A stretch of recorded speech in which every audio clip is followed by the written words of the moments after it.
రాష్ట్ర వ్యాప్తంగా ఈ రోజు నుంచే రేషన్ సరుకుల పంపిణీ. అవును, ఆంధ్రప్రదేశ్ వ్యాప్తంగా ఈ రోజు నుంచే రేషన్ సరుకుల పంపిణీ అయితే జరుగుతోంది. ఈ రోజు నుంచి రేషన్ సరుకులు అయితే ఇస్తూ ఉన్నారన్నమాట.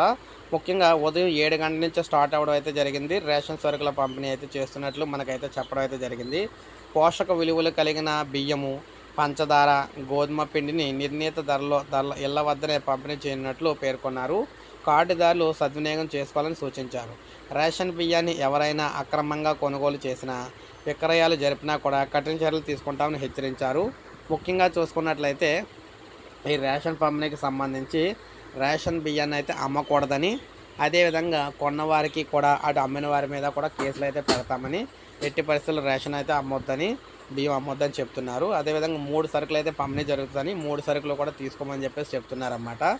ఇక మనకి చూసుకున్నట్లయితే తొందరలోనే ప్రభుత్వం మారిందంటే మళ్ళీ రేషన్ సరుకుల్లో పండగ అయితే రాబోతుంది. అన్ని రకాల రేషన్ సరుకులు అయితే ఇస్తామని చెప్పేసి చెప్తున్నారన్నమాట. మరి చూడాలి ఏం జరుగుతుందని. సో ఏదేమైనా రేషన్ పంపిణీ అయితే మొదలైంది.